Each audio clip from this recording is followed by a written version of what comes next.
it's a strange thing to be on the other side and not be able to watch, but my name's Audrey. Nice to meet all of you. I feel a lot of nerves on part of myself and everyone, and so I want to kind of use this moment. I'm so glad we have movement to start us out. I am new to the Borne community. I want to thank, again, Borne Dance Company for doing this seriously. As an artist and as a person, you guys know, I'm sure, that people don't want to talk about this stuff. People don't want to talk about eating disorders. People don't want to talk about this kind of suffering. People don't want to talk about mental illness. So I'm grateful for tonight to be with all of you. I wish I could see you more. But I want to bring you into this, and I'm going to ask for your help. Okay? This is not a magic trick. Don't worry. Can you pass this down right here? Because we're going to do two. Yeah. Now this really seems like a magic trick.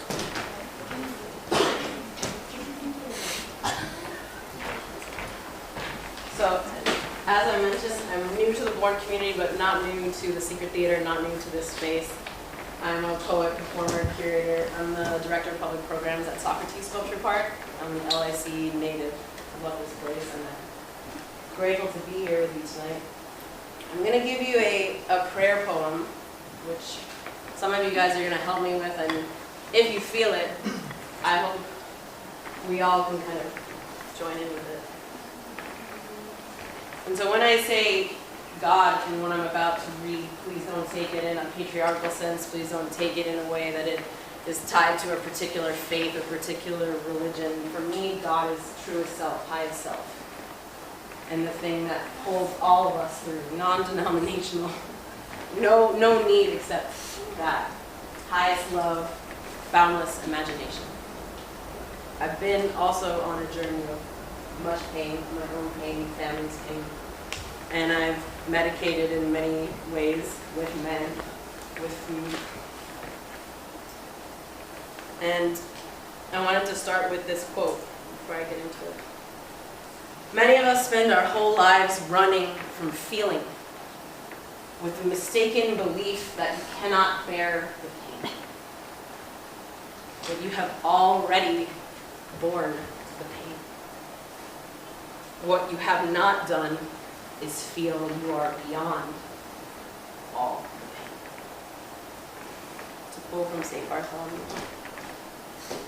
What I want to read you is my journey, how I cope with it, and what I'm doing now. If you want to be specific, I was diagnosed with bipolar 2 disorder, anxiety. I don't really think about it that much.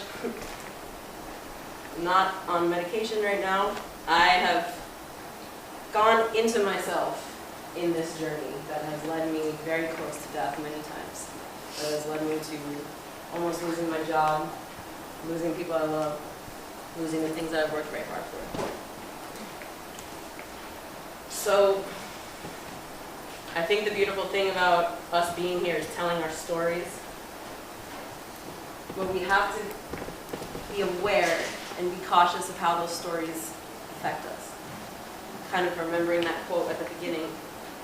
Can we imagine and feel that we are beyond that? So where's my card holders?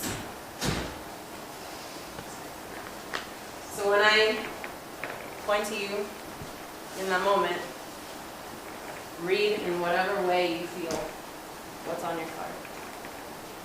Thanks for that. And if we are in a moment where everyone feels like they want to contribute the lines as you hear them, let's do it. Let's make a sacred moment right here, right now. Thanks for your time. Thanks for listening. The body is a spell conjured in tandem by God and God's self, by the truth of life. They say God when native, in the incarnation when you kneel by the river you praise to your own blood, flowing. The Yorubans say prostration really means to be still in the face of the storm. And my body is relearning to get low to the ground, to hear the sacred encoded in the truth inside.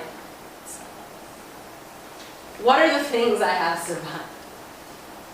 Punishing myself with negligence for nourishment, bad food, and badder love. My obsession is the fractals of my self-reflection. The first time I really looked in the mirror and talked to myself, I cried. The body is a prayer for beginning. Sometimes a graveyard, sometimes a deathscape, sometimes a reliquary I wrote to hold all the stories about the ghosts, their names scrawled on my ribs and sewn through my heart. I couldn't wait to find the eternal man to complete my completion, my God. All the knowledge that comes after what we think is the fall. Thank God. Thank God for Eve. Her expulsion from the garden, her seeming betrayal gave birth to the wilderness inside ourselves, inside me. I realize now the great bridge between the worlds I couldn't stop visioning, leaping from to end my life, brought the end of my life. Even as I stand before you here, the end of the body of falsehood. The body is prayer for the end of falsehood and the resurrection of everything I could remember and everything I hadn't yet created as me. I want to invite us all into prayer. Even if you have never prayed, even if you have never sought God or source energy, she is a sacred tether leading us back to ourselves, stuck with knots that only our small, stubborn hands can undo. What is a futuring action?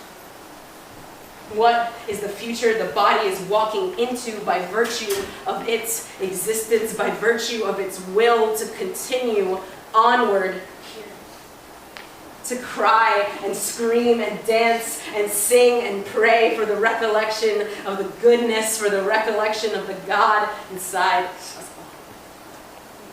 all. I walked into a random church the other day, just outside Grand Central. Its doors had great golden lions roaring on the handles, dotted with drops of earlier rain, and I knelt before the statue of the Sacred Heart.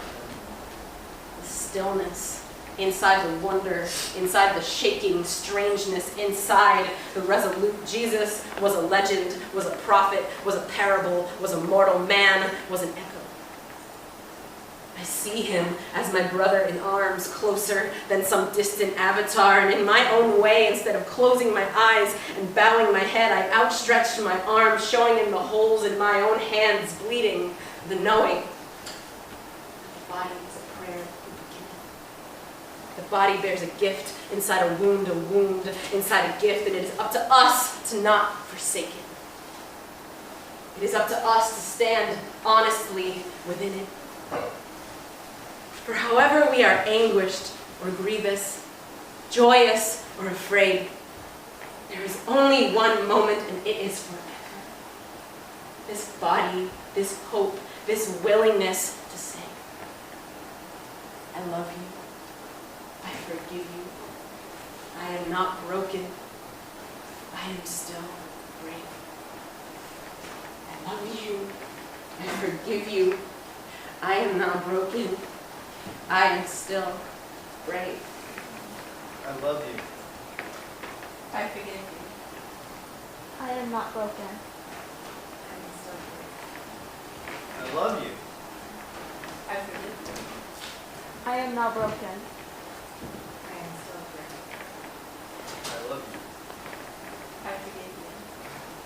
I am not broken. I am still brave. I love you. I forgive you.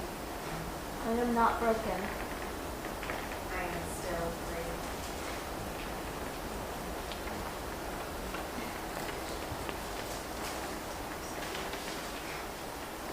I love you.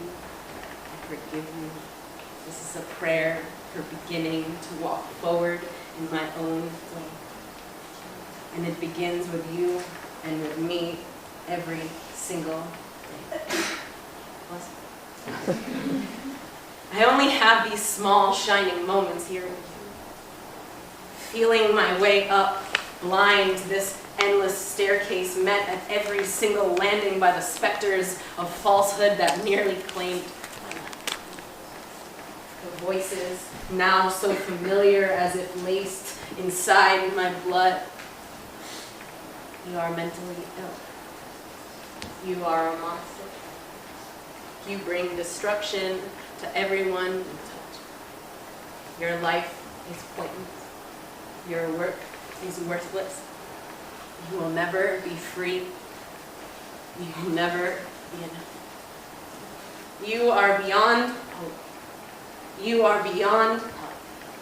There is nothing in the cosmos to hear your lamentations. You are lost, and you will never find your way.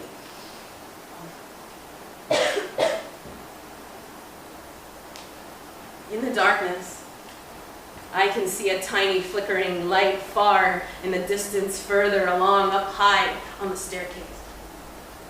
A little girl is whispering so faintly. Underneath the constant thrum of the voices, the shadows, their purrs and their snarls, she seems exhaustively above me. Utterly unreachable. But I can hear her. Not with my ears, but inside me.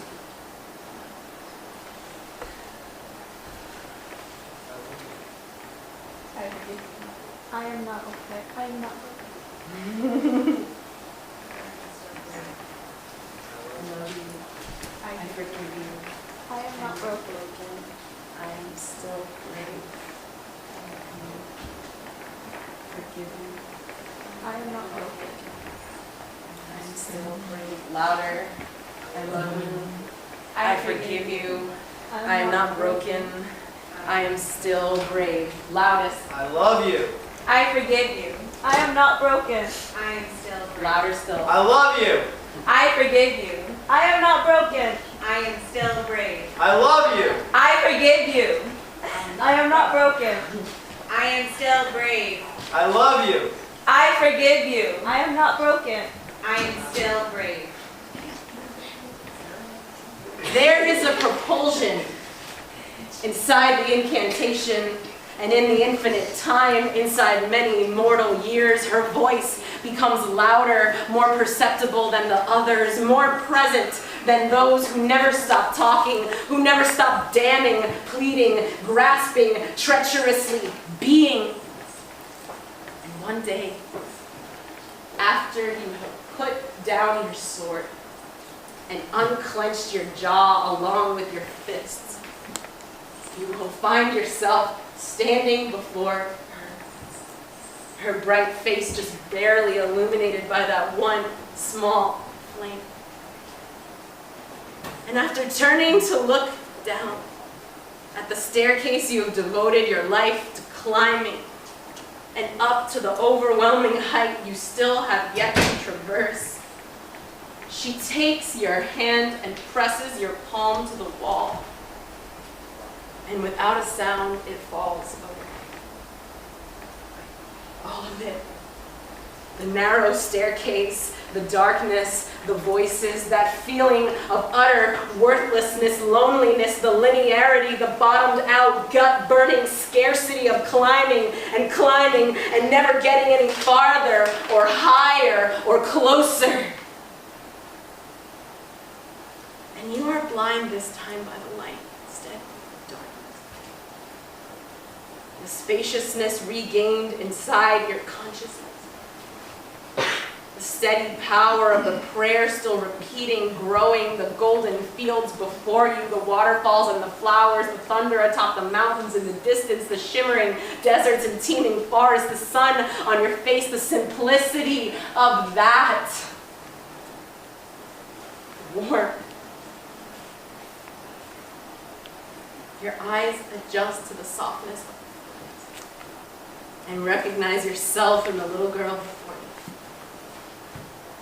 And for the first time in so many years, you feel back inside your body. You feel safe. You feel daringly open-ended, like you've made it, really created it the way back home. Remember to make your own prayers. Remember that your own prayers exist all the time inside you. Maybe just in the slightness of a whisper, or a dancing candle wick, or the gentle push that gives way from that suffocating staircase, from the endless, pointless uncertainty of it all to precious words and gestures of small at first but furiously future-making, bright and light-shaping hope. That love and forgiveness and wondrous imagining flowing out and tapped in from our bodies to expansivity for true life. May we say thank you to our bodies. May we say thank you to ourselves. Thank you guys very much.